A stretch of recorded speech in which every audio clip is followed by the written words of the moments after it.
dari semester 3 PAI. Di sini saya akan menyelesaikan tugas akhir semester yang diampu oleh dosen Bu Robiatul Adawiyah, matkul kaidah fikih. Di sini saya akan menjelaskan dan memberikan contoh kaidah yang akan saya sampaikan, yang sudah menuju kaidah. Jadi kaidah yang pertama yaitu al-dafu aqwa minal rafi, menolak lebih kuat daripada menghilangkan. Maksudnya di sini adalah mencegah sesuatu yang belum terjadi itu lebih kuat daripada menghilangkan sesuatu yang telah terjadi. Contoh kasusnya seperti apabila ada orang musafir yang ingin melaksanakan sholat, tetapi ternyata ia tidak menemukan air ketika ingin melaksanakan sholat tersebut. Kemudian orang tersebut memutuskan untuk bertayamum.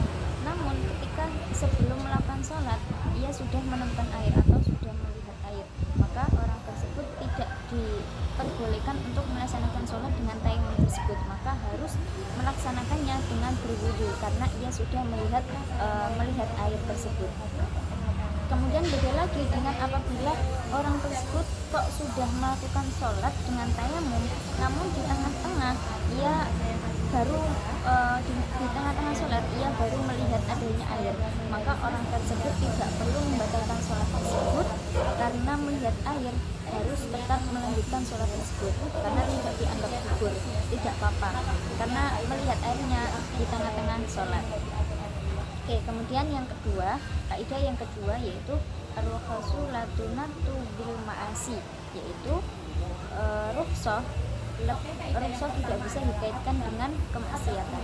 Maksudnya rukhsah adalah keringanan. Jadi di sini rukhsah atau keringanan itu tidak bisa dikaitkan dengan kemaksiatan. Misalnya ada orang yang contoh kasus seperti orang yang ingin menjamak atau mengqashar sholat, dalam orang yang bepergian ingin menjamak atau mengqashar sholat, namun iya ketika dalam bepergian niatnya dalam perkara yang haram, maka ia tidak diperbolehkan untuk menjamak atau mengqashar sholat. Perkara yang haram misalnya ia niat untuk mencuri atau niat untuk merampok atau menjual minuman khamr, maka tidak diperbolehkan untuk menjamak atau mengqashar sholat karena niat bepergiannya itu sudah dianggap haram. Beda lagi kalau bepergiannya itu sedang dalam hal yang baik, misalnya dalam hal untuk haji atau untuk berdagang, maka diperbolehkan untuk melakukan jamak atau mengqashar sholat. Jadi di sini kita bisa melihat dari bepergiannya, tujuan bepergiannya ini untuk perkara yang haram atau tidak. Oke, yang ketiga yaitu kaidah yang ketiga ar-rukhsatu la tunatu bisyakki, yaitu keraguan. Rukhsah itu tidak bisa dikaitkan dengan keraguan. Jadi keringanan tidak bisa dikaitkan dengan keraguan. Contoh kasusnya seperti misalnya ada orang yang menjamak atau mengqashar sholat.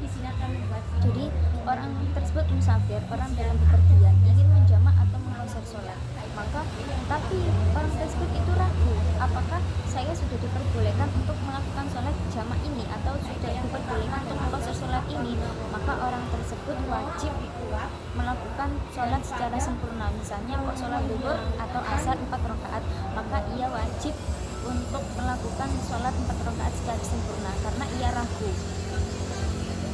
Pengecualian apabila contoh kasus pengecualiannya apabila orang tersebut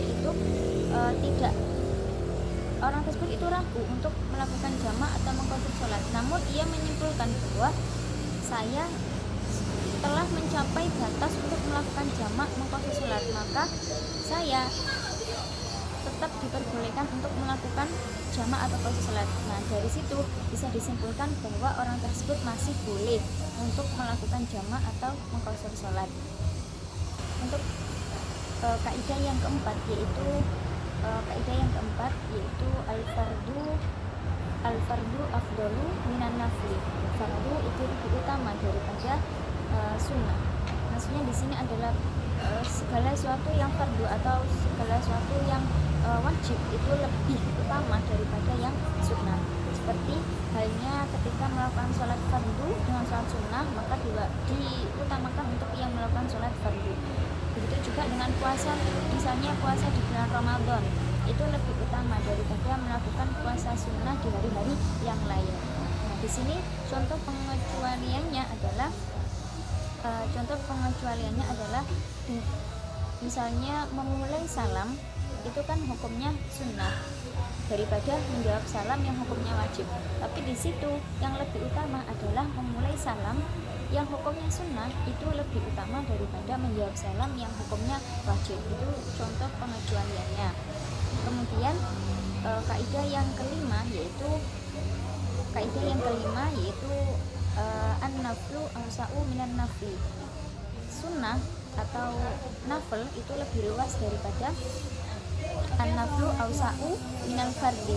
Nafil itu lebih luas daripada fardu. Maksudnya adalah nafil di sini perkara yang sunnah juga perkara yang mubah.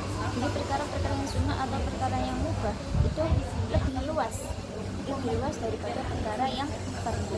Contoh kasusnya seperti tidak diwajibkan atau tidak diwajibkan diri ketika melakukan sholat sunnah. Nah, kalau di sini sholat fardu itu kan wajib berdiri kecuali yang tidak mampu. Namun di sholat sunnah ini tidak diwajibkan untuk berdiri.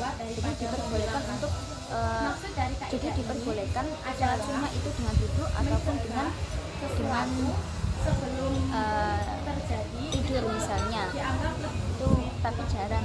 Jadi di situ diperbolehkan. Jadi perkara yang sunnah itu lebih luas daripada perkara yang fardu. Kemudian contoh pengecualiannya adalah tayamum itu tidak disyariatkan untuk sholat sunnah. Kalau di sholat fardu diperbolehkan tayamum itu dengan sholat sunnah. Tapi di sini tidak disyariatkan untuk dilakukan di sholat sunnah. Kemudian kaidah ke-6 yaitu ma harumas ya'maluhu haruma iqaduhu. Barang yang haram digunakan maka haram juga untuk disimpan. Di sini maksudnya adalah sesuatu yang haram untuk digunakan maka juga haram untuk disimpan. Contoh kasusnya seperti ketika bagi orang laki-laki orang laki-laki itu kan haram untuk memakai perhiasan ataupun memakai perhiasan ataupun memakainya atau digunakan itu haram. Maka ketika orang laki-laki itu menyimpan perhiasan pun itu hukumnya haram. Itu juga dengan hewan peliharaan seperti anjing atau babi. Hewan tersebut itu haram, maka ketika orang ingin memeliharanya juga haram untuk disimpan, maksudnya dipelihara. Oke, kemudian yang terakhir yaitu kaidah yang ketujuh yaitu al-wajibu la yujrafu illa liwajibin. Kewajiban tidak bisa ditinggalkan kecuali dengan kewajiban itu tidak bisa ditinggalkan kecuali karena kewajiban yang lain. Maksudnya adalah kewajiban yang contoh kasusnya itu seperti kewajiban memakan bangkai itu atau contoh kasus yang lain misalnya orang yang anak yang hitan itu asalnya andaikan tidak wajib maka itu tidak diperbolehkan atau haram karena adanya melihat, memotong juga membuka aurat. Tapi di situ hitan itu diwajibkan, maka di situ hitan itu diwajibkan. Nah, itu maksudnya adalah kewajiban tidak bisa ditinggalkan kecuali karena kewajiban yang lain. Kemudian contoh pengecualian adalah sujud sahwi dengan sujud syukur, atau contoh pengecualian yang lain adalah melihat orang yang dilamar. Nah, itu adalah pengecualiannya. Kan asalnya tetap boleh untuk melihat orang yang dilamar tersebut. Cukup sekian dari saya, mungkin ada salah kata atau salah penafsiran, saya mohon maaf yang sebesar-besarnya.